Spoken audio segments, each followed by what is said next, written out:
Welcome on in, guys. Three bold takes again, and this is part two to our interview of two-time national champion Marquis Maze. So sit back and relax because there's a lot of interesting stuff that's going to be taking place over these next, I guess, three more parts. But it's a four-part series, so if you find this one, go look at the other parts as well. Marquis, thank you so much for doing this again, man. For No problem. this one. Kind of want to discuss DeBoer and his staff coming to the SEC and any expectations that are placed on them, good, bad, and then also what as alumni are going to think about him after his first year, whether if it's 10-2, 9-3, or an undefeated, will that really matter in year one? So. First off, just what are your expectations for him moving forward into year one in the SEC? Um, Actually, man, I just look for him to be my expectation is to see who he is as a coach. That's the only expectation I have. Um, the expectations weren't high for Nick Saban. Our first year we went 7-6. Um, Nobody gave up on him. I know but the difference is the fans are he's following after the greatest coach of all times. So it's going to be hard for people to say if he lose 3 games. It'll be difficult for people to like give him a chance, sort of speak, because they're so used to what Nick Saban built, and it's just a transition. So even if he do go undefeated, the fans will still say it was Nick Saban recruits. That'll be the next thing they said. So that's one of the things I think Coach DeBoer just gotta come in and really just block out and really don't listen to. Um, I'm sure his press conference is gonna get a lot of questions about Nick Saban every week. Uh, so it's difficult. It's gonna be a difficult transition for the first year, I say, whether it's good or bad. So I have no expectations. Like I say, I just hopefully we continue our winning ways, and with the guys that we do have on the team, I think that's very very possible.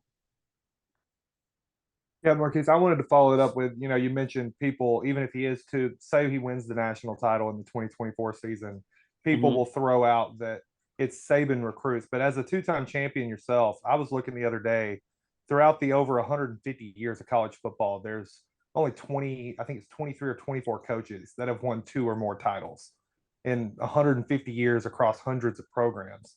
Right. Is there really any validity to that? I mean, I understand as far as like the talent accumulated would come from Saban, but doesn't it speak more to the day-to-day culture that the head coach brings to the team for them to get all the way to the end and win the title? It's very difficult, man. Sometimes you need help. It's very difficult. Like we needed help in our second national championship game. Actually, our first one, we needed Cody to block a field goal against Tennessee. Uh, we struggled with Auburn that year, in we had Roy Upchurch had to catch the game winning touchdown. So it's things in the season that have to take place and work in your favor. You have to have the kids to buy into the system. You have it's so many working parts to being undefeated that the regular fan doesn't know. You have kids that's good. Something might happen with a family member, and they struggling with stressing about they can't get there because they got to be at practice every day. Or it's so much stuff go on in a season to go undefeated, which people don't. They only just see X's and O's and players doing good and coaches coaching. But I think once he figure out the culture down south, which is not gonna be hard to do. He's a football coach. He's a former football player, so he understands. Uh, and not only that, I think Coach Saban wouldn't have. I don't think Coach Saban would have backed him if he didn't feel like he was the guy for the job. Honestly. So I'm buying into the guys Coach Saban picked. Yeah, we the first championship team, we didn't have an all American coaching staff. but we had guys that bought into the system. We had guys that were good players, great players, uh, and we worked our tails off. So um, that's all I have to say on that subject. But I feel like we're in a good place. I feel like we're in a great place, actually. Not better than Coach Saban, but we are in a great place. It's going to be it. What Coach Saban done will never be duplicated. I don't think it will. And if it does, I won't be here. You won't be here to see it.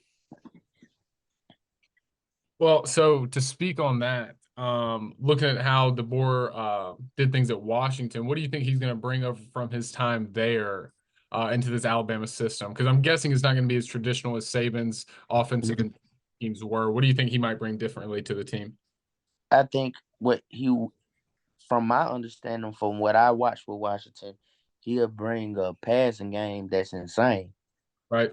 Like I said, I've never, it's only been two teams that I've seen that two guys went over 1,000 yards and also had 1,000 yard rusher, and that was LSU in 2009, and that was LSU this year.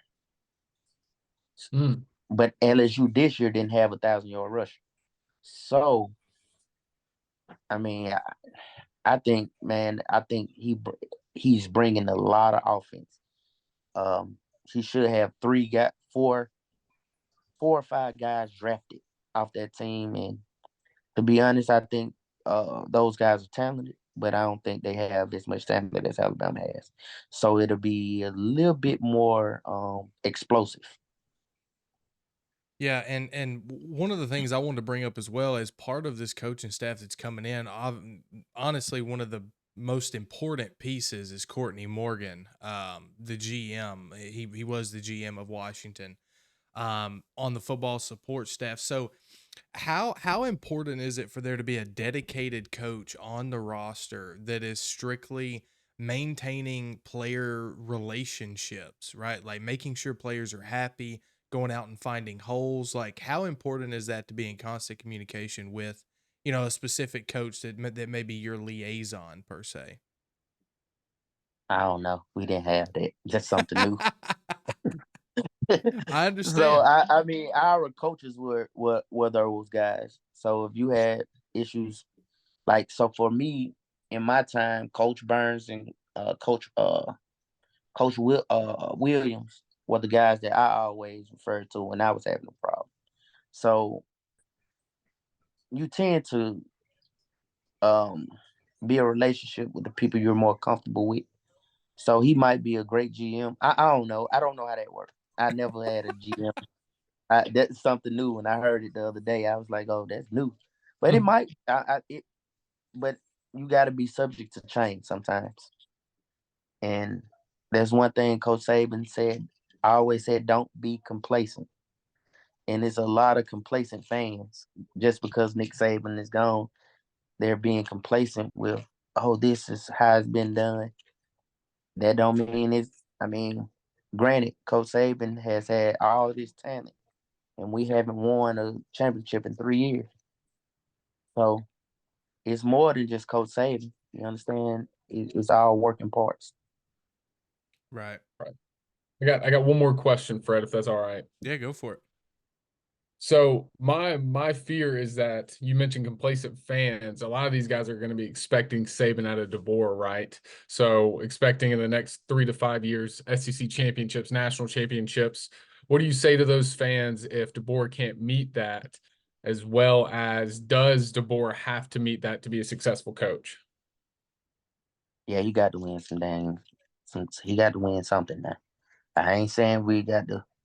He can go 7-3 or 7-4 every year, and it's gonna be cool because that's not the standard.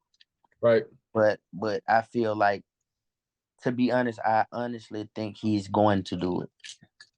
For what's set in place, and you also have Coach Saban still there, is going to happen. Uh, he's going to win. We're gonna continue to get recruits. So I really can't answer if if he don't, because I feel like he will. I feel like this year is gonna show a lot of people that this guy was the best hire outside of hiring Nick Saban. Right. I have one last one, Quinn, if you don't. For it. If it was Kalen DeBoer on your list of who you would want Alabama to hire originally, or was this kind of a name that was kind of just off the wall for you? Nah, I knew. I knew who it was. I like I said, I couldn't. I knew the day. I knew the day that Coach Saban announced that he was retiring that this was our guy. Uh, I said it on Twitter. People didn't believe me, but I just said the guy's a winner, and that's all I could really say. I couldn't really put it out because it was people telling me not to say nothing because it was other things like the buyout and all of that stuff had to get finalized before it was said. So yeah, I think this our guy. I honestly believe this is our guy. He gonna start losing coordinators like Nick Saban did, and as long as he's able to keep hiring guys that buys into whatever he's preaching, we'll be fine. We're gonna be fine. I will say he definitely is a winner. So you were spot on with that. I was honestly following your tweets as well. I was hoping to God that your source would let you release the name a little early, but guess that didn't happen. But it all works itself out in